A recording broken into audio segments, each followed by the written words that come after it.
안정범 전 수석이 계속 암시를 주고 계속 이렇게 그리고 그러니까 저쪽은 같이 범죄를 기획한 쪽이고 나는 그냥 시키는 대로 어쩔 수 없이 실행한 쪽이다 이렇게.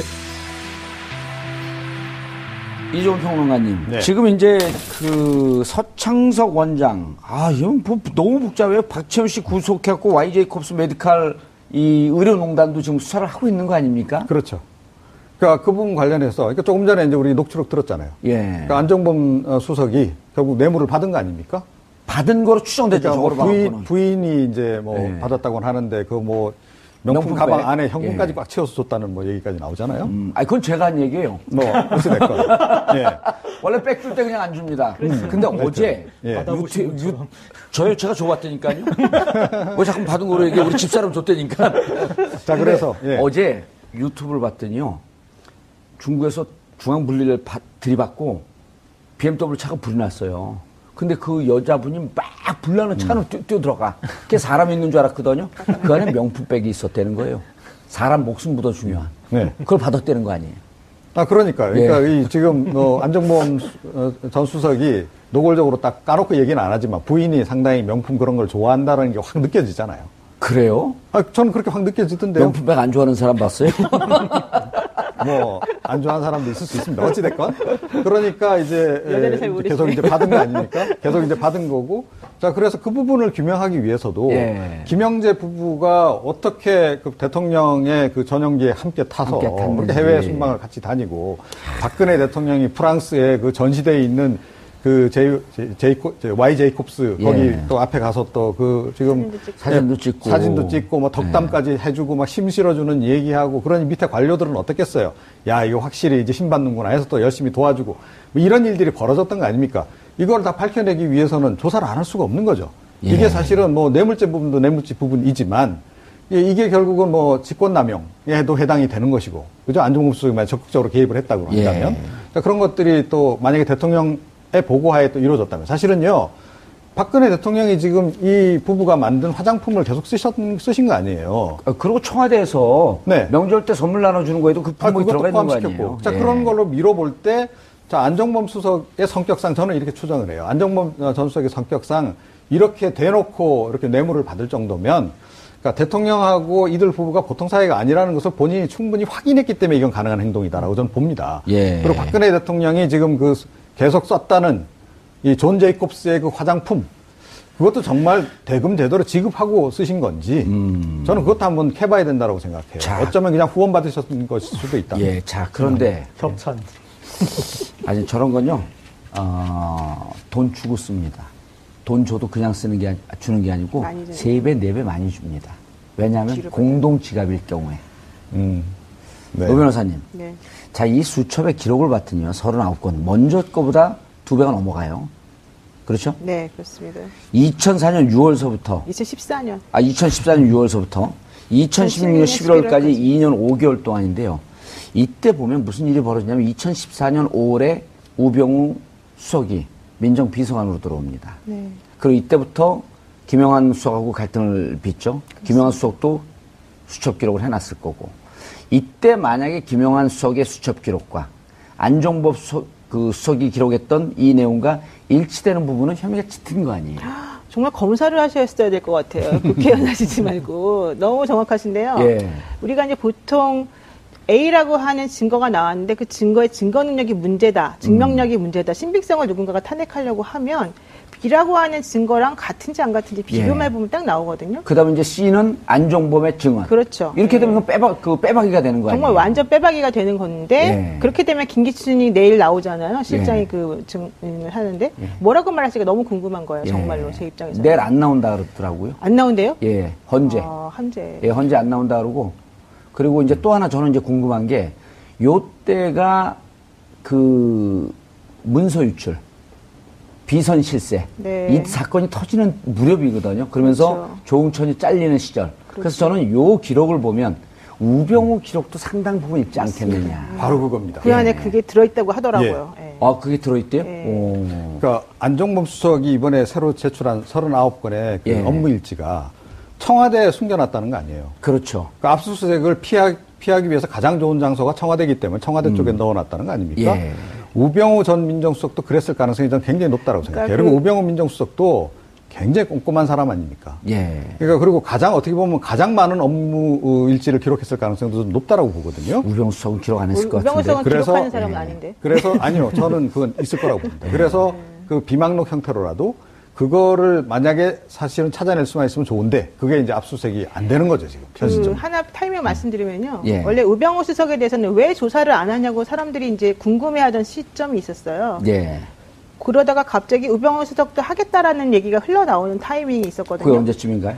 그게 바로 이 수첩 39건에 대한 얘기가 나올 때쯤이에요. 말하자면. 아, 그러네. 이게 명절 네. 전, 네. 후, 그때 급격하게 우병우 수석을. 전에, 직전에. 예. 예. 그래서 이제 그쪽 특검에 이제 대고 봤더니 네. 명절 지나고 2월 9일서부터 2월 10일 사이에 이제 그때는 그 기자들한테 일정 네네. 편타 나왔더라고요. 네네. 2월 3, 4일쯤에 압수수색 들어가고 네. 그다음에 2월 9일서부터 10일 사이에 대면 조사를 하는데 그때 청와대하고도 조율 중이다. 그리고 그 다음 주에 하겠다. 우병우 수석에 대한 구속영장 청구를 하겠다. 소환을 해서.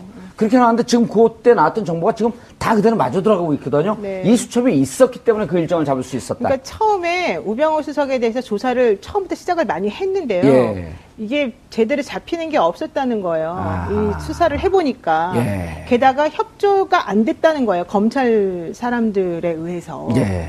그래서 이걸 어떻게 해야 되느니 고민을 많이 하고 있던 찰나였었는데 이 수첩의 내용을 제대로 분석을 해보니 이분을 잡을 수 있을 만한 뭔가가 지금 들어있기 때문에 일정을 그때부터 조율을 해서 잡고 기자들에게 이제 점점 흘리고 있는 거죠. 예. 노 기자님, 고 기자님. 노 기자님, 이랬어요. 노 기자님. 그런데, 네. 이거를 지금, 이제 우리 노 변호사님 말씀 들으면, 전형적인 이제 탐사할 때 비슷한 수법 아니에요? 네. 있는 거, 없는 거 살살살살 흘리면서 저쪽에서 문화 보는데, 지금 수첩도 똑같단 말이에요. 39건이고 안종범 수석의 기록 스타일을 보면 무척 상세하게 있을 것이다. 그리고 2년 5개월 국정농단이 절정에 달하는 그 핵심 시기에. 네. 그런데 왜 기자들한테 살짝 흘릴까요? 뭐를 잡으려고? 일단은 이 김영한 전 수석 업무일지하고 안종범 전 수석 업무수첩의 가장 큰 차이점은 그러니까 이제 제가 느끼기에는 김영한 전 수석 업무일지에는 가장 큰 차이점이 하나 있죠. 필적이 틀리지. 백 빠지는 소리. 김영한 전 수석은 김기춘 전 실장의 지시사항이 좀 많아요. 아하. 네. 그런데 안종범 전 수석 것은 VIP 지시사항 위주로 전달 이렇게 돼 있고, 그런데 제가 이제 계속 좀 의문을 가졌던 거는 지금 우리가 확인하고 있는 박근혜 대통령의 지적 능력이나 이런 거에서 저 정도의 꼼꼼한 지시가 어떻게 이렇게 나올까? 그러니까 그래서 그냥 수첩을 뭔가를 보고 읽는 듯한 어떤 이제 그런 느낌들이 있었고, 그 다음에 또 하나는 이제 이 막판에 법률적 대응 부분에 왔을 때는 저것은 우병우의 어떤 코치가 있지 않는 한 불가능한 어떤 법률적 이렇게 대응하라 그런 부분들이 메모들이 있었는데 VIP 지시로 나와요. 그래서 이제 그런 부분에서 그러니까 이 청와대 구조가 우리가 생각하는 그런 구조가 아닐 수도 있겠다. 그러니까 대통령이 보고를 가는 어떤 보고 라인들 따로 있고 지시만 받아서 행하는 라인들이 또 따로 있고 그리고 그래서 그러니까 또 이제 이 기획 라인, 대통령에게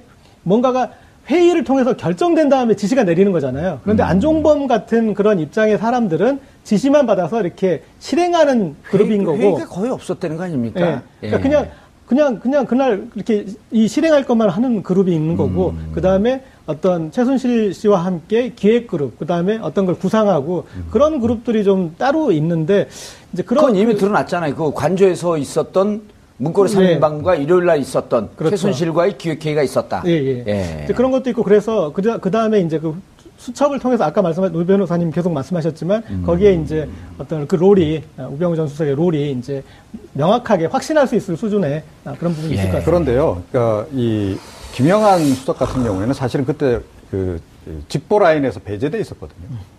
그리고 그렇죠. 우병우 민정수석은 사실은 완전구속하고 똑같이 박근혜 대통령에게 직접 보고하고 직접 지시받았을 가능성이 되게 높습니다. 김기춘 실장이 직접 했다 그랬죠. 근데 김기춘 실장도 경위 안 했을 가능성이 저는 굉장히 높다고 봐요. 우병우 수석 같은 경우에는. 그러니까 아까 이제 문고리 삼위방하고 최순실 씨가 일주일마다 회의하고 그거는 초기였고요. 예. 정년의 감찰문건 사건 불거지고 나서는 사실은 최순실 씨 약간 멀리한 거 아닙니까? 약간 좀 거리를 두고 3인방도 약간 국민들 눈앞에서 좀 치우고 그러고 나서 급부상한 게 우병우 수석이란 말이에요. 그래서 우병우 수석 같은 경우에는 실제로 박근혜 대통령하고 대면 보고도 굉장히 많이 했을 가능성이 높고 단순히 받아쓰는 정도가 아니고 조언도 하면서 또 지시도 받고 거의 이렇게 움직였을 가능성이 굉장히 그렇죠. 높다. 그거는 이미 그 정윤의 네. 비선 실세 십상시 그 사건이 터졌을 때 그것을 2, 3일 만에 프레임을 틀면서 속전속결로 정리한 게 우병우가 있기 때문에 그렇죠. 그때 엄청난 신뢰를 얻었다는 거거든요. 네, 그 뒤부터 계속 청와대에서 흘러나온 것은 우병우가 실세다라는 얘기가 계속 흘러나왔거든요. 그러니까 여기서 실제로 그랬을 가능성이 높다. 그러면 우병우 수석도 그래 제가 업무 일지 얘기를 하는 것이 예. 그러니까 박근혜 대통령이 이제 전화로 이제 안종무 수석한테 주로 줄줄줄 불러줬다는 거 아닙니까? 예. 뭐 1시간씩도 불러주고 이랬다는 거 아니에요?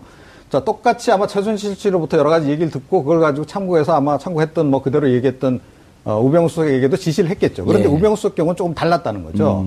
의견도 듣고 그러니까 우수석은 분명히 보고하는 쪽과 이 지시 받는 내용 부분은 한치의 오차도 없이 기록을 했어야 되기 때문에 이 업무 일정은 있을 거다라고 저는 보는 거예요. 알겠습니다. 그런데 우병우의 생각을 놓는지 안 놓는지 우리는 관심 없고 중요한 건 이 수첩을 보면 지금 이제 그 고기자 추정은 수첩을 보게 되면 주로 국정농단 그다음 돈 문제, 밀케이 스포츠재단 쪽은 아마 최순실 씨의 아이디어가 들어왔을 가능성이 있고 이후에 작년 이 문제가 본격적으로 7월서부터 터지기 시작하면서부터 법률 대응할 때는 그때 우병우 생각이 법률 지원에 대해서는 있었을 것이다. 근데 문제는 우리가 여기서 삼성과의 관계를 찾아내야 되고 최순실 씨와 공동지갑이라고 하는 증거를 찾아내야 되고 그러므로 인해서 뇌물죄의 공범이라고 하는 걸 찾아내야 되는데 거기까지 지금 특검이 접근했냐 안 했냐 이게 문제인 거예요. 제가 알기로는 상당히 접근한 걸로 알고 있고요. 거기서 또 하나 지금 놓치고 있는 포인트는 안종범 수석의 집에서 발견되었다라고 하는 증거인멸 방법들이 되게 획기적인 게 많았잖아요.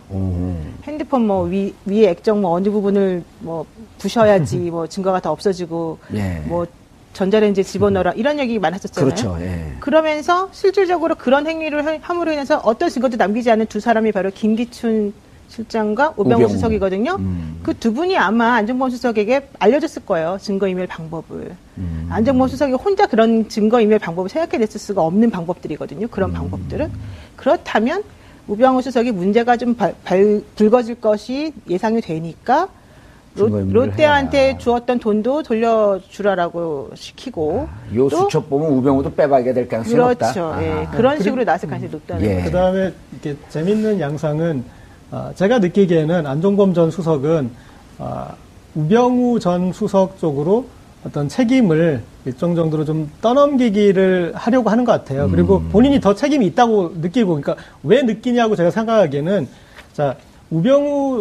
안종범 전 수석 같은 경우는 그러나 행정의 체계 내에서 실행한 사람이에요. 행동대장이었어요. 시키는 대로 한 사람이요. 그런데 안종범 전 수석이 보기에 우병우 전 수석은 기획진이었던 거죠.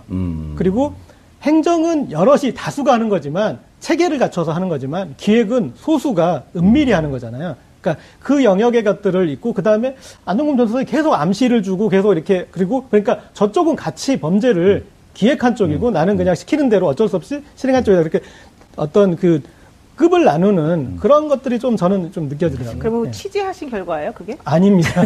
근데 감이에요? 예, 그런데 그러면 안 되는데. 아니 그런데 이제 저 기자들은 또 여기저기서 들어오는 이 정보망들이 있으니까 기자들의 추정은 일반 사람들의 추정은 좀 또 틀리죠. 그러니까 대답하셔야 되는데 지금 대답 안종범 안 전 하시죠. 수석이 지금 되게 억울한 거예요. 그러니까 자기가 봤을 때 그러니까 우리가 생각하는 청와대 체계에는 대통령이 있고 비서실장이 있고 각 수석이 있는 그건데 안종범 전 수석이 겪었던 청와대는 그게 아닌 거예요. 그렇죠. 그러니까 대통령으로부터 예, 직접 지시만 받는. 그쪽에서 따로 기획하는 사람도 있고 그 주구장창 이렇게 받아적고 실행하고 그러니까 그다음에 틈나면은 이제 떡고물이나 좀 얻어먹는. 그렇죠. 아니, 떡 만진 손에 떡고물이 어떻게 안 묻습니까? 예? 예. 아니 그게 그 더킹의 대사예요, 영화. 떡 만진 손이 어떻게 떡고물이 안 묻습니까? 진짜 대단합니다, 작가들. 예.